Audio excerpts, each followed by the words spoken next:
Carrie to film bardzo specyficzny, bo nie dość, że jest on oparty na faktach do pewnego stopnia, to jest to jeszcze pierwsza powieść Stephena Kinga, która została nie tylko zekranizowana, ale także pierwszą, którą on w ogóle napisał. Mało brakowało, a rzeczywiście ta powieść nie doszłaby nigdy do skutku, bo oczywiście o tym będzie za chwilę. Fabuła tylko i wyłącznie zarysuje.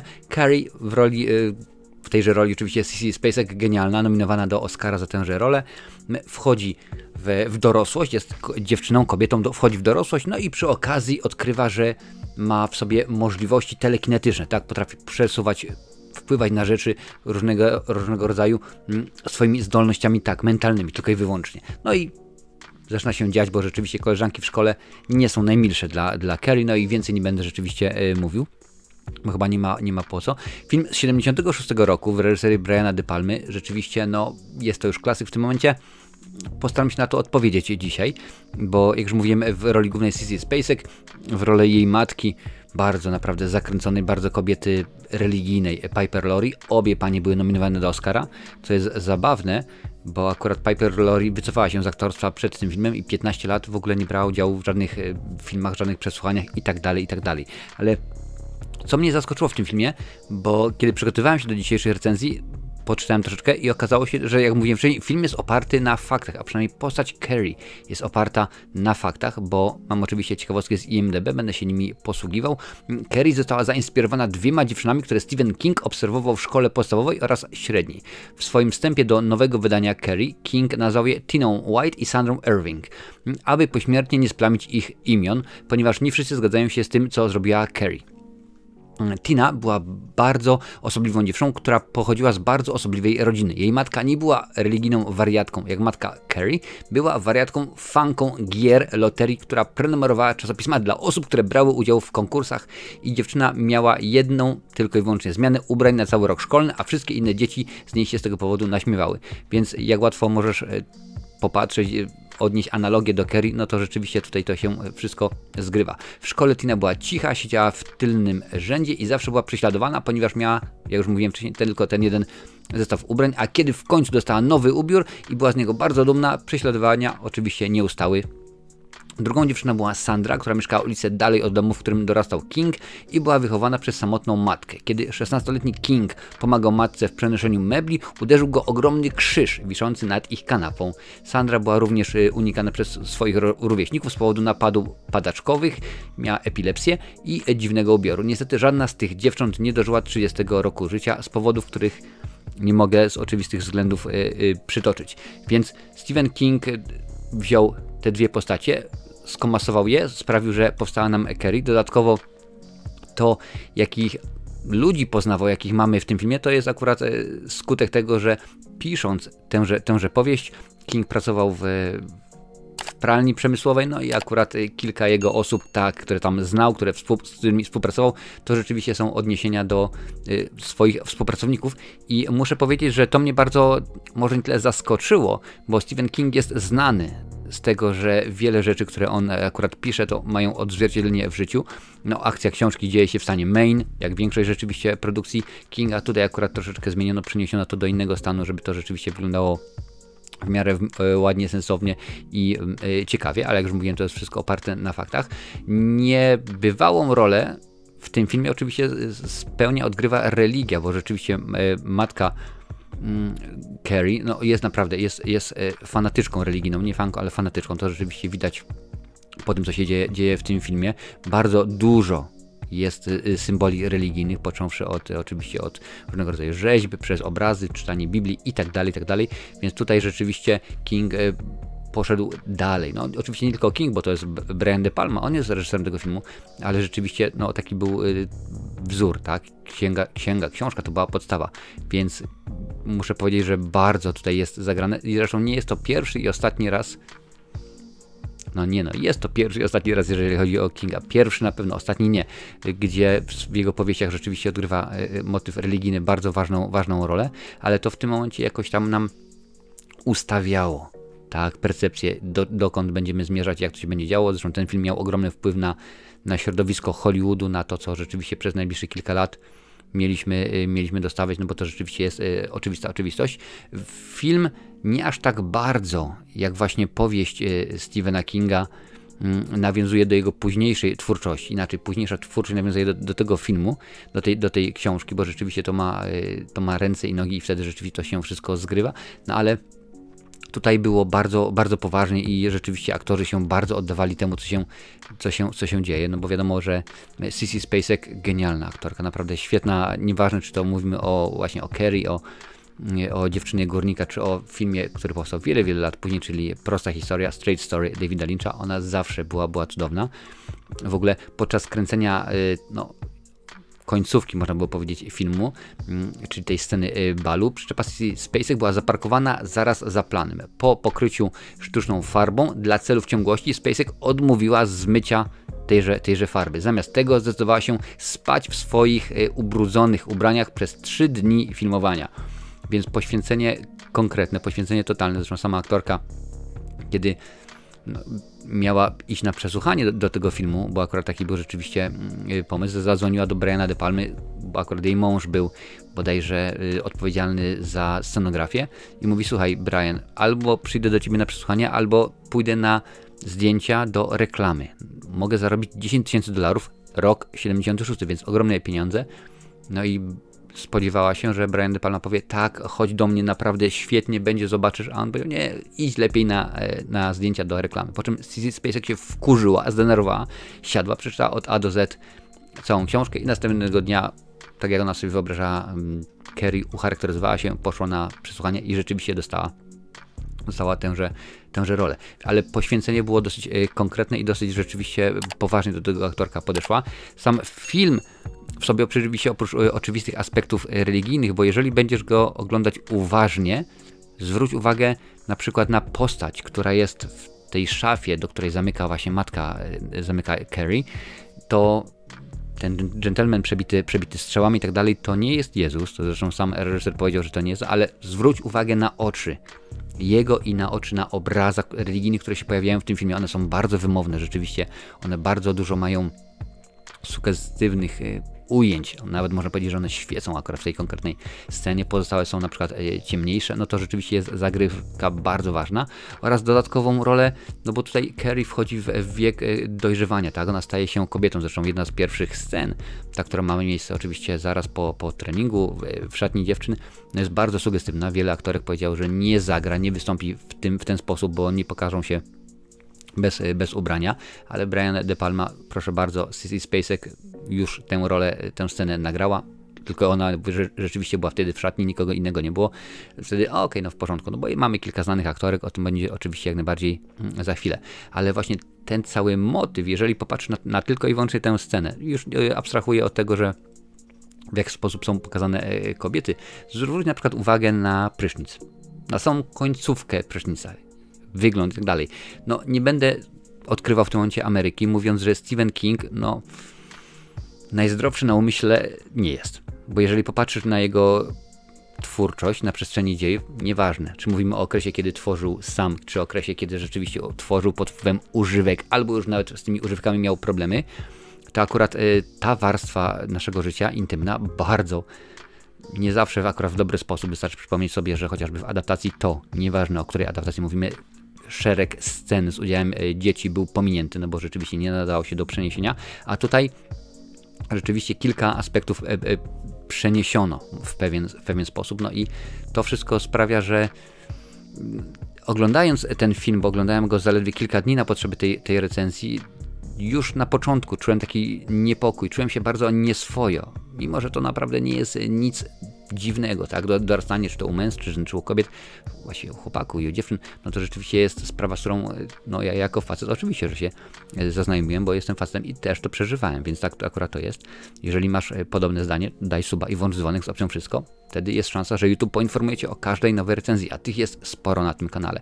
Więc ten film, oprócz tego, że jest horrorem, że ma nas straszyć, porusza wiele aspektów. To może nie jest tak horror jako taki, ale bardziej studium osobowości, dorastania młodzieży amerykańskiej, bo młodzież amerykańska to jest bardzo specyficzny gatunek człowieka, muszę przyznać, ale rzeczywiście jest to zrobione bardzo fajnie i może dlatego film taki odniósł sukces, że on nie tylko skupia się na tym, żeby nas przestraszyć, ale pokazuje nam wiele aspektów życia. I to jest rzeczywiście świetna sprawa.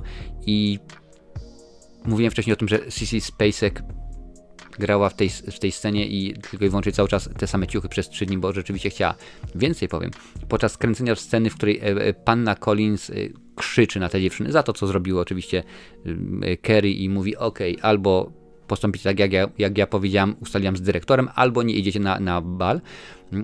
Oczywiście chodzi o scenę na sali gimnastycznej. Brian De Palma stał za Amy Irving. Amy Irving to jest jedna z bohaterek SUV w tym filmie, ale stał poza kadrem, poza kamerą i szeptał jej do ucha, tak jest ładnie przetłumaczone, okrutne i bolesne rzeczy, aby ukazane na filmie nieszczęście i poczucie winy Sue wyglądało autentyczne, więc ona nie tylko odgrywała, ale tam jej, domyślam się, że bardzo nieprzyjemne rzeczy mówił Brian De Palma. Oczywiście teraz by to nie przeszło, bo od razu byłoby zaraz, że mobbing, że HR, czyli Human Resources, kadry i tak dalej, prawnik, byłoby rzeczywiście grubo, no ale wtedy tacy twórcy jak Brian De Palma, czy chociażby Stanley Kubrick mogli sobie na takie rzeczy pozwolić. Dodatkowo w tejże samej scenie takie było życzenie reżysera, aby Betty Buckley, ona wcieliła się w rolę nauczycielki, naprawdę spoliczkowała Nancy Allen. Nancy Allen w roli Chris to jest ta taka najbardziej butna dziewczyna w całym filmie, ale ponieważ nie mógł uzyskać reakcji, jaką chciał, powiedział: spoliczkuj ją naprawdę. No i nie byłoby może w tym nic dziwnego, bo akurat czasami tak to się dzieje w filmach, ale żeby uzyskać taki efekt, jak on sobie zażyczył, powtórzono scenę około 30 razy. Nie będę mówił, czy to bolało, czy nie. Sama domyśl się, uderz się w twarz i potem powtórz to jeszcze, może nie 30 razy, ale kilka. Będzie naprawdę grubo, więc ekstremalne były rzeczy, które w tym filmie się działy. Niestety, albo stety, to już w zależności od tego, jak sobie na to popatrzysz, film różni się od książki. Chociażby z tego, że a właściwie były ograniczenia budżetowe. Film miał budżetu $1 800 000. Ktoś może powiedzieć zaraz, to rzeczywiście mało, ale w latach 70. było to sporo. Mimo to Brian De Palma musiał wyrzucić kilka scen z powieści z powodu ograniczeń budżetowych. Jedną z nich jest ta, w której Carrie wysadza stację benzynową swoim umysłem jako część zniszczenia miasta, kiedy je rzeczywiście podpala. Ta scena rzeczywiście powróci, bo to dopiero przyszłość będzie, w 2013 roku w kolejnej wersji tegoż filmu. No ale rzeczywiście tutaj się zmieniło zakończenie, również jest troszeczkę inne niż w książce, ale nie ma tego złego, ponieważ sam Stephen King, kiedy obejrzał ten film, powiedział: film jest jeszcze lepszy niż książka.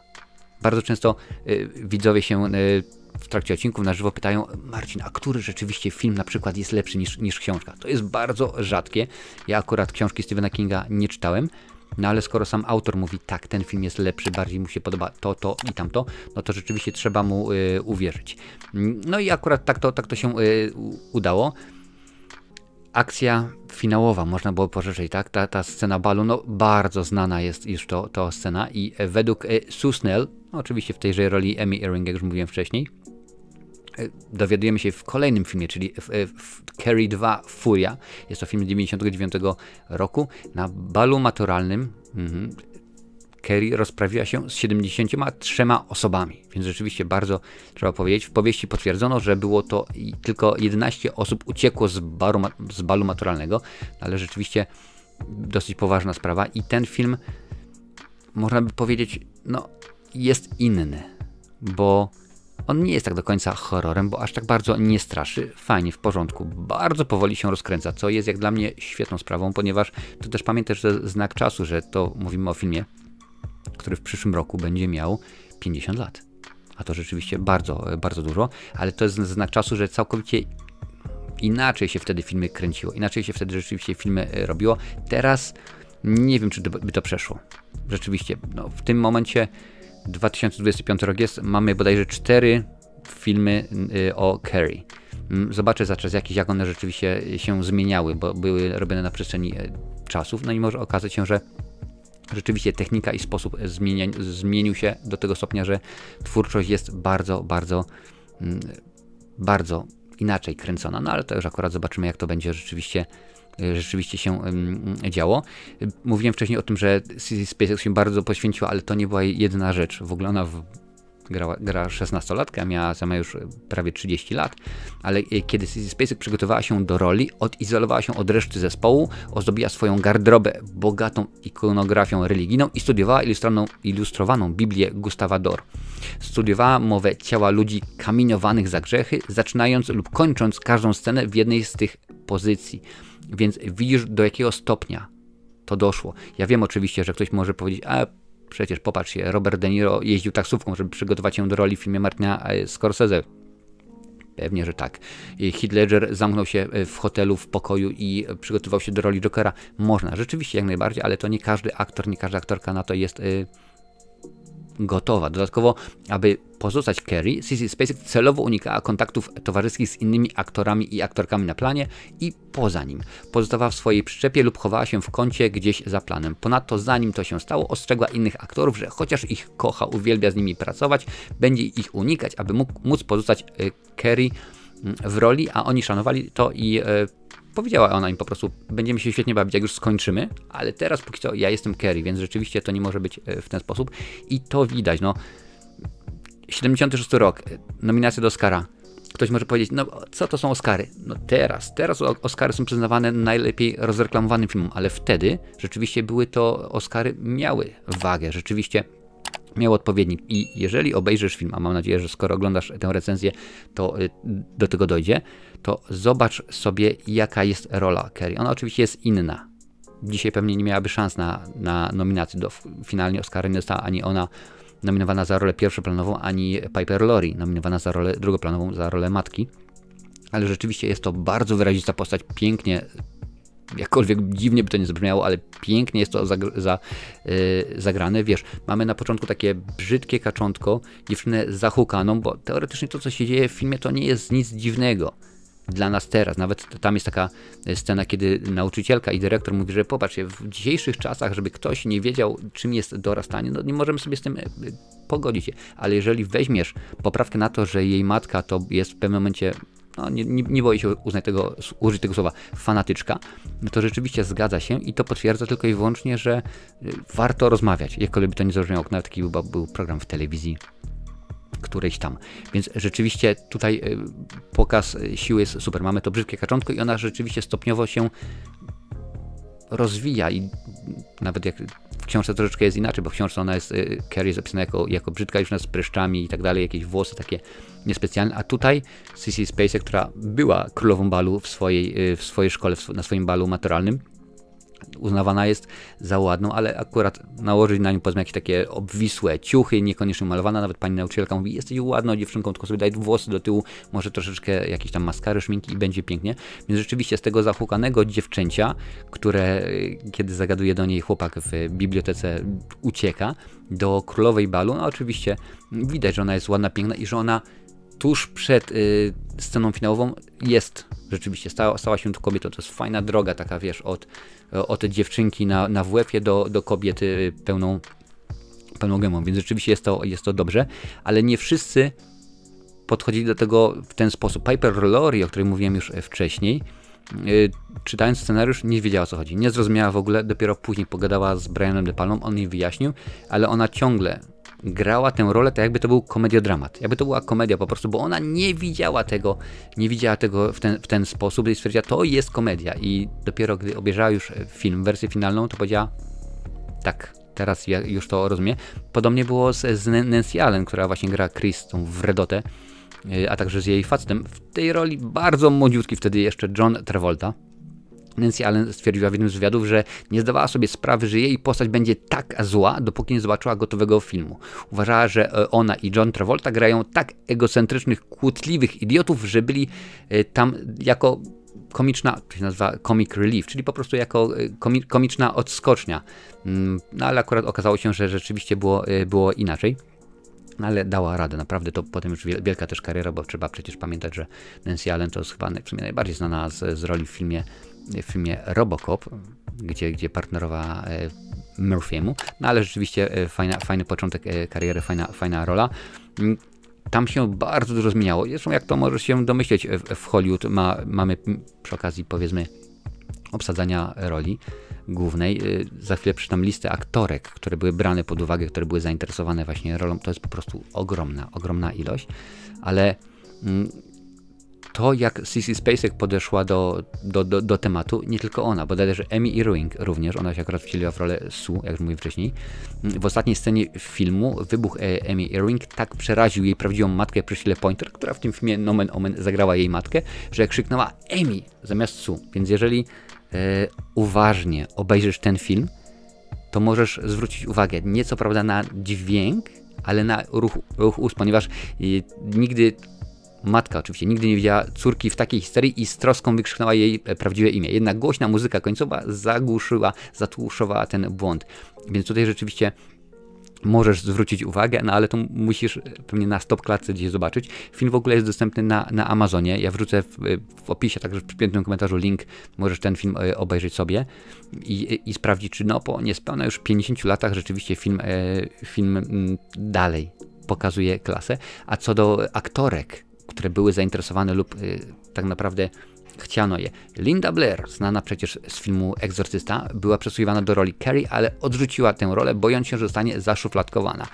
Jill Clayburgh również przesłuchiwana była do tej roli, ale została pominięta, podziękowano jej, a Farrah Fawcett również brała udział w przesłuchaniach, ale niestety okazało się, że jest konflikt z grafikami, ponieważ ona wtedy kręciła Aniołki Charlie'ego.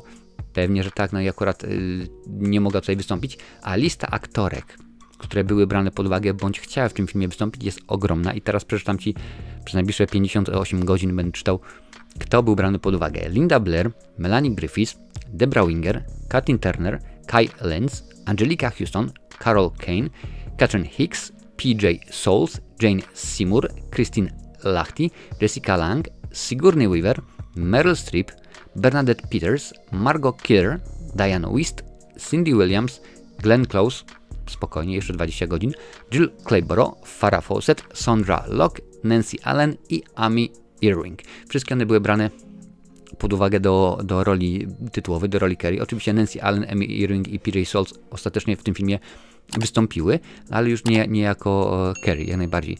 Więc widać, że to była produkcja, 2,5 tysiąca dostał Stephen King za prawa do tej twórczości, do tej książki, 1 800 000 budżetu, co rzeczywiście wtedy było dużo i film naprawdę zarobił mnóstwo pieniędzy, jak na tamte czasy, muszę tylko przewinąć, bo przy budżecie 1 800 000 zarobił 34 miliony, co oznaczałoby w dzisiejszych czasach, że film musi dostać kontynuację szybko, bardzo, bardzo szybko, albo jeszcze szybciej. Na kontynuację poczekaliśmy 23 lata bodajże, o czym będzie oczywiście za czas jakiś, ale to pokazuje tylko, że ten film już wtedy, w trakcie kręcenia, był czymś wielkim. Stephen King jeszcze niekoniecznie, ale Brian De Palma już miał w swojej filmografii kilka ciekawych produkcji. I akurat to rzeczywiście się udało i zrobili dobry film. A to jest horror właściwie. Ten film jest zaklasyfikowany jako straszak, jako taka produkcja, ale czy można powiedzieć, że on jest pełnoprawnym straszakiem?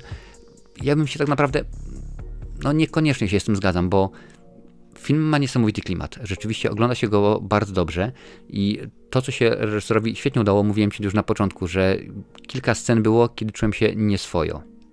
Wiesz, mówi to facet po 40, który widział już tysiące filmów, jeszcze więcej straszaków. Od wielu, wielu lat prowadzi cykl kultowe horrory, więc widziałem mnóstwo rzeczy, a tutaj byłem zdziwiony. Im plus oczywiście, że coś takiego można zrobić, że wiesz, że jeszcze jest szansa na to, że pewne produkcje mnie zaskoczą. Mam nadzieję akurat, że tutaj będzie tylko dobrze, chociaż akurat ten cykl, czyli kultowe horrory, teraz akurat będę omawiał twórczość Stephena Kinga. Tutaj z tego co pamiętam różnie, bardzo różnie bywało, ale jako horror ten film można powiedzieć działa, ale nie do końca. Nie jest to taki straszak pełną gębą, do jakiego przyzwyczailiśmy się, że wie, że tutaj będzie mnóstwo, mimo że, jak dobrze dopiero co powiedziałem, aż 73 osoby były w tejże sali gimnastycznej na tym balu, więc dosyć dużo, dosyć grubo. Dzieje się bardzo dużo, ale głównie ja bym rozpatrywał ten film jako dramat właśnie Carrie, bo o ile tak patrzę na to, na fabułę, to ona jest tutaj antagonistką w tymże filmie, można by powiedzieć, biorąc pod uwagę, co się dzieje, ale tak naprawdę największą wredotą jest Chris, która no, jest katalizatorem tego wszystkiego, bo to ona sprawia, że to się potoczyło tak, a nie inaczej. Ale według mnie największym złem całego tego filmu jest właśnie matka. Bo matka, ta cała jej schiza, ta cała jej obsesja na punkcie religii sprawiła, że nałożyła na Carrie klapki, wiesz? Ona nie wiedziała, co się dzieje.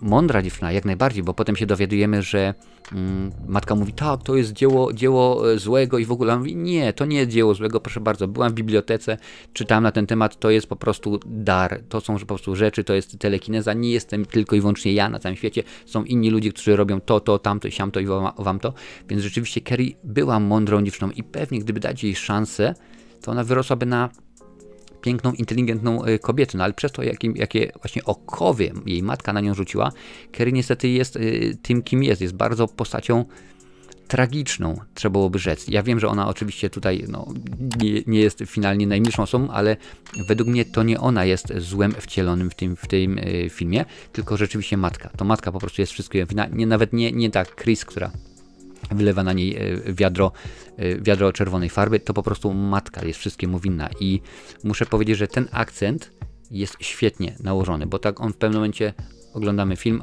mamy matkę na początku, która chodzi i po sąsiadach i głosi kazania, można byłoby rzec. Potem dostajemy Chris, która jest no, wredotą. Potem na końcu mamy Carrie, więc to wszystko jest płynne, ale wydaje mi się, jak dla mnie, matka jest największą wredotą całego tego filmu. Dodatkowo, jeżeli oglądając tę produkcję będziesz mieć wrażenie, że mówi, ale ja tę muzykę już gdzieś skądś znam. To brzmi znajomo. I zgadza się, jak najbardziej, bo Bernard Herrmann, który został nominowany do Oscara za muzykę do poprzedniego filmu Briana De Palmy, czyli za Obsesję, miał skomponować również ścieżkę dźwiękową do tego filmu, ale niestety zmarł w grudniu przed ukończeniem filmu. 4-nutowy temat skrzypcowy Herrmanna z filmu Psychoza jest wielokrotnie wykorzystywany w tym filmie. Zresztą jest wiele odnośników, bo chociażby dźwięk, który się pojawia w scenie, kiedy Carrie niszczy lustro, również jest niemalże identyczny z tym, co znamy z Psychozy, ale akurat tak się bardzo spodobał ten pomysł De Palmie, że kiedy zorientował się, że już ten motyw był grany w Psychozie, mówi, nie, podoba mi się to, rzeczywiście ja chcę to mieć, więc odnośników tutaj, jak widzisz, jest mnóstwo i no, trzeba powiedzieć, że Carrie to jest klasyk bez dwóch zdań. To jest rzeczywiście świetne kino. To jest produkcja, która pomimo upływu lat może technicznie w kilku aspektach się zestarzała. Muszę przyznać, scena, kiedy mamy naszą Carrie wraz z jej chłopakiem na balu i kręcą się w pewnym momencie troszeczkę za długo, jak dla mnie. Ktoś może powiedzieć, słuchaj, ale to jest alegoria, że w tym momencie tutaj niby tańczą, jest elegancko, a potem zaczyna się wszystko kręcić dookoła, więc to jest, może powiedzieć, że to jest alegoria do tego, że za chwilę Carrie, kiedy wszystko się zacznie kręcić, zmieniać, straci kontrolę nad sobą i tak dalej, i tak dalej. Może rzeczywiście do tego stopnia można podejść w ten sposób, ale akurat jak dla mnie to było do przesady, ale ten film, no to jest produkcja, którą trzeba polecić, nie ma innej możliwości, bo rzeczywiście jest dobrze zrobiony. Mamy powoli rozkręcające się kino, mamy dobrze napisane postacie, mamy straszący film, mocne zakończenie, bo rzeczywiście to, jak ten film jest zrobiony, no to jest coś pięknego i no co tu dużo powiedzieć. Polecam, naprawdę polecam, bo niewiele, przynajmniej do tej pory z tych filmów, które widziałem, jest filmów na podstawie twórczości Stephena Kinga, straszaków, które oglądałem, jest dobrych, ciekawych, a ten film jak najbardziej do nich należy, a dodatkowo, co jest ważne, jest to film, który tak naprawdę może nie zapoczątkował, ale był jednym z głównych, które rozruszały, wymyśliły, rozkręciły, jak to ładnie jest nazwany, nurt filmów z końca lat 70. i początku lat 80., które poruszały tematykę telekinezy i psychokinezy.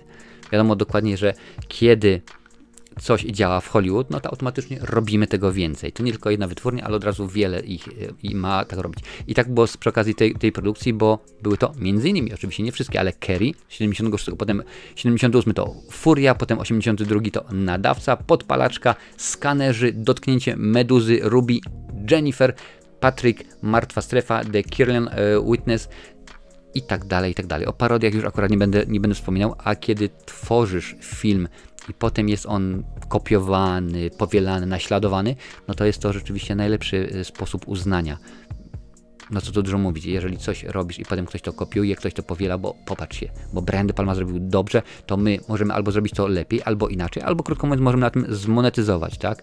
Tak samo chociażby powstał przecież Jason Voorhees na bazie tego, że trzeba zrobić pieniądze, bo Michael Myers zrobił mnóstwo pieniędzy, nie mój wymysł, to akurat Sean S. Cunningham powiedział, no to ja wymyślę podobnego faceta i tak dalej, więc tutaj widzisz, to się udało. Sukces kasowy niebywały, za chwilę będzie kolejnych kilka innych twórczości, filmów dobrych, lepszych, słabszych, gorszych, różnie to można tłumaczyć, o Carrie, o jej koleżankach, inne wersje, nowe wersje, to o czym oczywiście będzie zahaczać jakiś, a na tej liście pewnie, że tak, jest mnóstwo kultowych horrorów, obejrzyj, bo zdecydowanie warto.